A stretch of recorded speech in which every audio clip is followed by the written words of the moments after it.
There have been a number of famous mothers in history, quite a few. I'm just going to pick a couple. Alexander the Great's mother, her name was Olympias. She may have been responsible for the assassination of her husband, King Philip of Macedon, and she was very likely responsible after that for the death of Philip's second wife and that woman's infant son, whom she saw as rivals to her son, Alexander, in his time upon the throne. In contrast to that, in 1826, Sojourner Truth was granted her freedom when New York State began to abolish its slave laws, but she was forced to leave her children behind. When she learned that her 5-year-old son Peter had been illegally sold as a slave to a plantation in Alabama, she successfully filed a criminal complaint that forced the seller to return Peter to her. You see, motherhood can inspire incredible acts of devotion for good or for evil on behalf of mother's children. The most famous mother of history, of course, is Mary, mother of Jesus Christ. She was deeply devoted to her son, even if she didn't understand the full breadth of his mission. In the end, it was her devotion that brought her to the foot of the cross, where she, of course, could do nothing to stop the crucifixion of her son. Much earlier in the Bible than Mary is the story of a mother who also displayed courage and who also was forced to sacrifice her happiness on behalf of her son. That mother's name was Jochebed. And while most people don't know her name, they certainly know what her son Moses accomplished in life, none of which would have been possible had she not risked her life to save his. Let's look then at the text about the story of Jochebed, beginning in Exodus chapter 2, the first verse to start. It says, "Now a man of the house of Levi married a Levite woman, and she became pregnant and gave birth to a son." We learn later in Exodus that the husband's name was Amram, and his wife was Jochebed. We also learn that they had a girl first named Miriam. This family lived in Egypt about 3,500 years ago, where their people, the Israelites, the Hebrews, were a minority. Amram's ancestor Levi, along with his 11 brothers and their families, had moved to Egypt about 300 years prior to this to escape a devastating famine. They had been initially welcomed in Egypt due to the respect that Levi's brother Joseph had earned by loyally and faithfully serving the Pharaoh. But things had begun to sour a generation or two later when a new Pharaoh began to look at the immigrant Israelites as a nuisance and a threat. This new Pharaoh, we're not sure which one he was, it was either Amenhotep I or Thutmose I, decided to take a drastic step to curtail the Israelites in his land, and he began to subject them to forced labor, a state only a step removed from slavery. And then after that, decreed that all of the male Israelite babies must be put to death, so as to eliminate this ethnic people through a genocide in but one generation. Now, we don't know how many male Israelite babies were killed by the Egyptians. We do know that the Israelite midwives and the Israelite women tried to circumvent this immoral policy of Pharaoh. They certainly couldn't have saved them all, however. Second half of the verse then says this: "When she saw that he was a fine child, she hid him for 3 months." Imagine the terror of Israelite women like Jochebed and men like Amram. The birth of a child would normally be a joyous community-wide celebration, with that of a son being particularly significant in a culture where the family name is passed down through sons.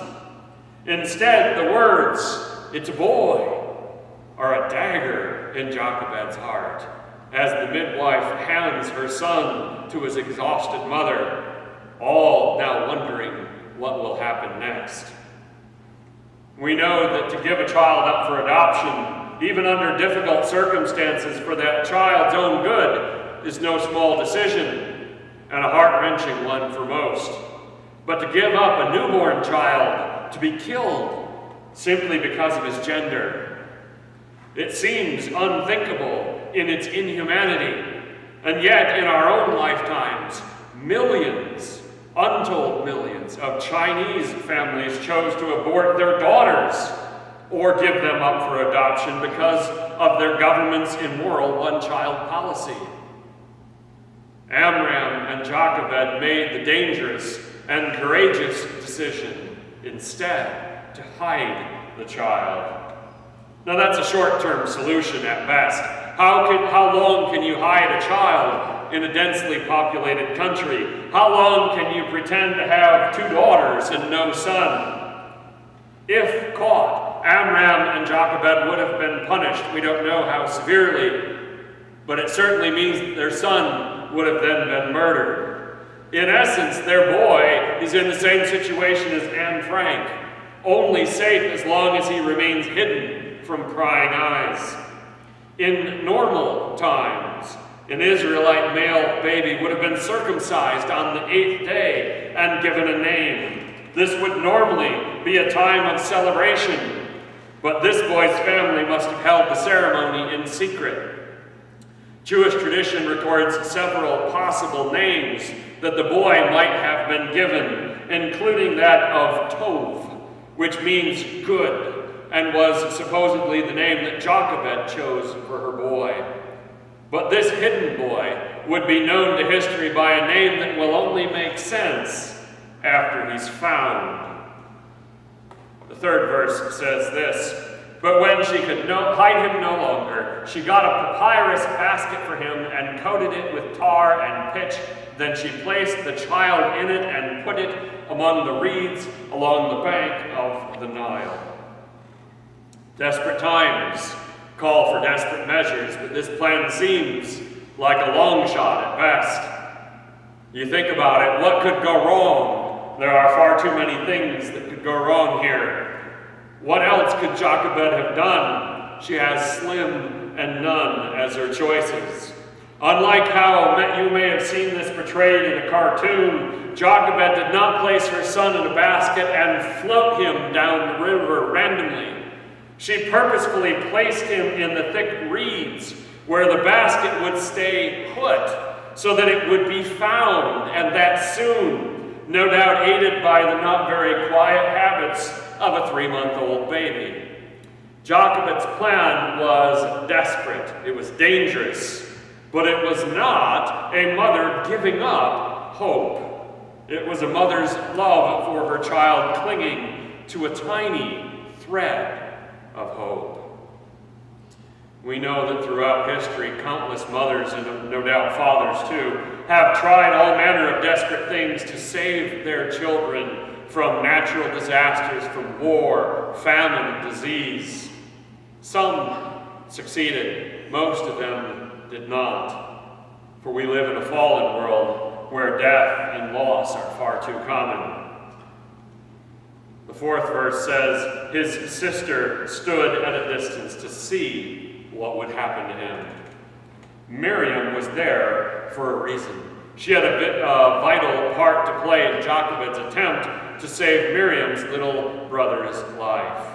Jochebed may not have been able to watch her precious child sitting in the basket. It was probably far too emotional for her to stay and watch.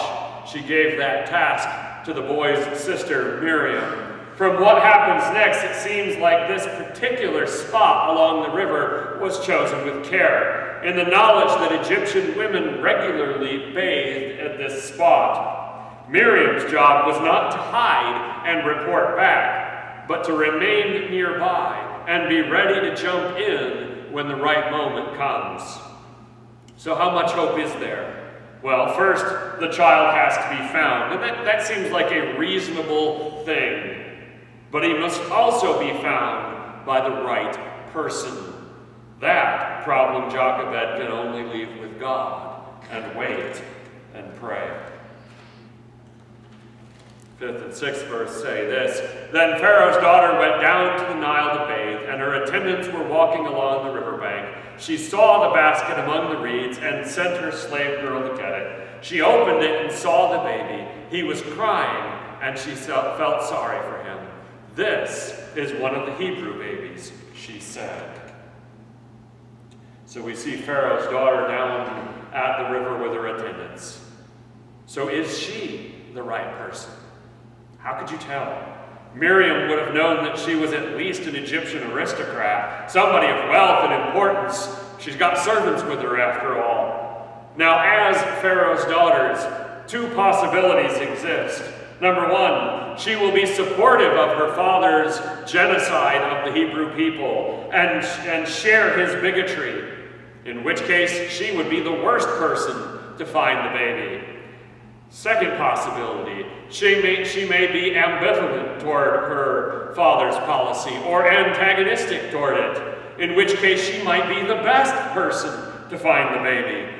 For who better than Pharaoh's daughter to have the resources to raise a child, and who better than Pharaoh's daughter to have the power to flaunt the law and get away with it?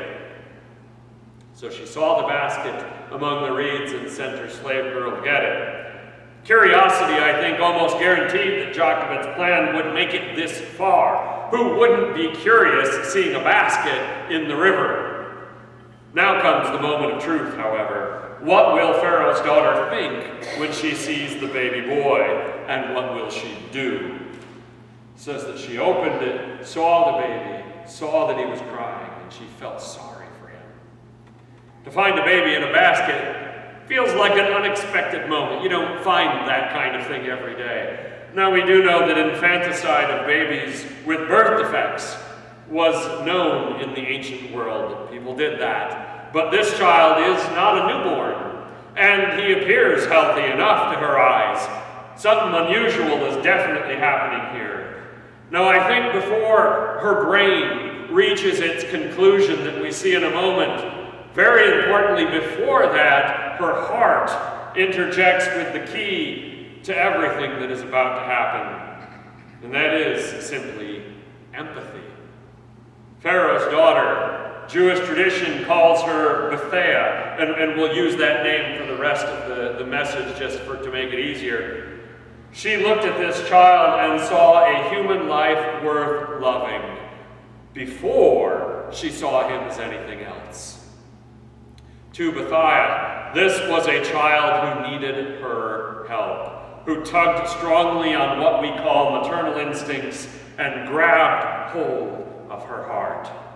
Now, there are two types of people in this world. Those who see a baby in need and will do whatever they can to help no matter what. And those who see a baby as a problem that they may or may not choose to do something about. As a father, I don't see how anyone could close their heart to an infant in need. No matter the baby's race, gender, health issues, it shouldn't matter.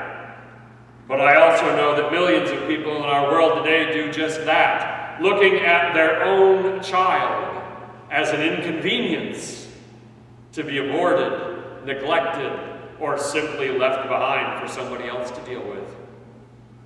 The darkness of the heart of man is seen in this holy, unnatural neglect of our children as much as in anything else that we ever do.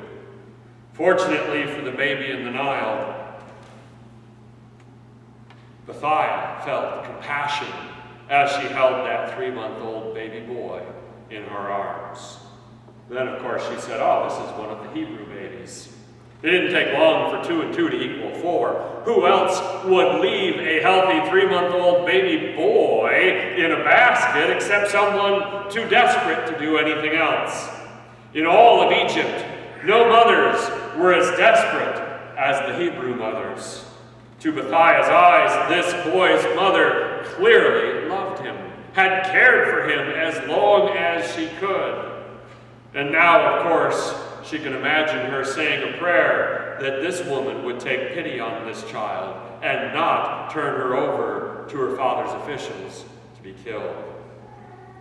Maybe Bithia had been insulated from her father's immoral policy until now. Maybe she didn't know any Hebrews.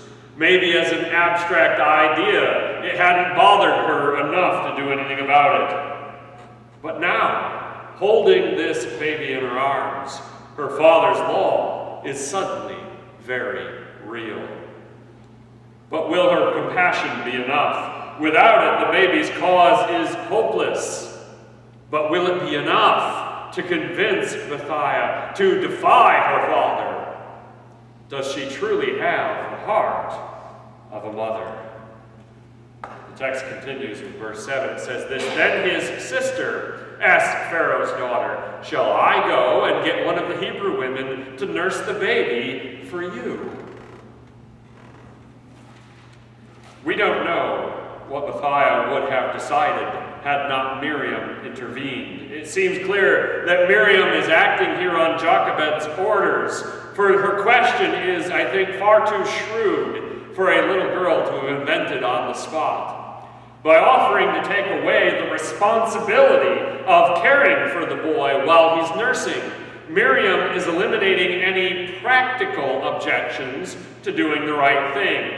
And by framing the question so as to assume that Bithia wants to care for the baby, Miriam also is gently leading her to where Jochebed is hoping desperately that she'll be willing to go. I don't know if you've ever noticed this, but the best salesmen ask suggestive questions like this in order to close the deal. They eliminate objections. They assume that the sale is a foregone conclusion. It was for this reason that Miriam remained close by, to show whomever found the baby that that baby had a family, that he was loved, and to latch on to any sympathy that she might find. As I said before, Jochebed's plan was indeed desperate, but it was clearly a plan. Only a fool would not see through Miriam's question. It wasn't supposed to be subtle. Jochebed couldn't ask to have her baby back. She couldn't be the one asking. But she fully intended that Bithia would know that this little girl was asking on behalf of the baby boy's mother. I'm sure Bithia knew why this question was being asked. So how will she respond to it? Verses 8 and 9. "Yes, go," she answered. And the girl went and got the baby's mother. Pharaoh's daughter said to her, "Take this baby and nurse him for me, and I will pay you." So the woman took the baby and nursed him. I don't know how far it was from the riverbank to Amram and Jochebed's house, but I'm fairly confident that Miriam ran all the way there. The plan worked. God be praised, our prayers are answered. Imagine Jochebed's extreme anxiety turned in a moment to relief and pure joy. I don't think Miriam had to say a word. Her body language would have been enough. No, I can't answer the bigger question of why. Why God answers one mother's gut-wrenching prayer, but not another. Job had every reason every right to an explanation from God, at least from our perspective. But he didn't get one either. You see, God does answer prayer. He does show compassion and mercy all the time, according to his will. We know that God had a plan for this particular baby boy, and he answered this mother's cry for help. Pharaoh's daughter said to Jochebed, "Take him and nurse him for me, and I will pay you." Bithia went along with the charade, pretending the baby boy was an orphan, pretending that the mother brought to nurse him by the girl who just happened to be waiting nearby wasn't the baby's real mom. She pretended because it was necessary. Necessary for this child should have died, according to the law. Necessary to save him. They needed to have a little bit of willful ignorance going on here. It seems reasonable that Bithia knew the truth. There's no way Jochebed could have acted like the baby being handed back to her after she spent that whole day worrying and wondering and not knowing if he was alive. There's no way she could have passively said, "Oh, sure, I'll take this kid, whatever." We know that she obviously showed that it was her baby. And so, Jochebed gets a reprieve. Her son had been sentenced to death by a cruel tyrant. only to be given a chance at life by a stranger who just happened to have the compassionate heart of a mother, a heart that was a gift to her from God. Now, this baby was 3 months old at the time. He would nurse for about 2 years, maybe a little bit longer. That was how much time with her boy that Jochebed was given. Not a lifetime, about 2 years. The fiction that they had constructed had to be maintained, lest the death sentence of Pharaoh find the toddler in the end. And so this last verse was inevitable. When the child grew older, she took him to Pharaoh's daughter, and he became her son. She named him Moses, saying, I drew him out of the water. They must have kept in touch during this time, Jochebed bringing her boy to the palace to visit his quote-unquote mother.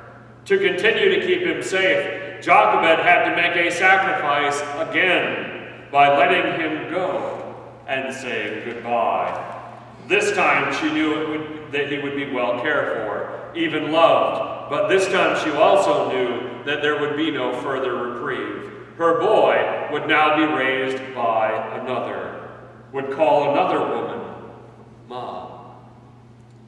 We don't know anything else about the life of Jochebed after this. Maybe she was able to see her boy occasionally growing up. Maybe this was the last time she ever saw him. She had an older son, we know that, one born before Pharaoh's law of genocide. His name was Aaron. He would one day be a great help to his little brother, as would his sister Miriam. We're told that Bithia named him Moses, saying, I drew him up out of the water. Moses, interestingly, is a Hebrew name. It seems that Bithia didn't try to hide the boy's heritage from her father, even as she formally adopted him. The Jewish Midrash, that's the oral histories that were written down later, tell a lot additionally than what the Bible says about Bithia. In those oral histories, it is claimed that she was exiled for her actions when her son, Moses, returned to lead the people of Israel to freedom. That she gladly went with them, those histories say, and that she married a Jewish man named Miriam.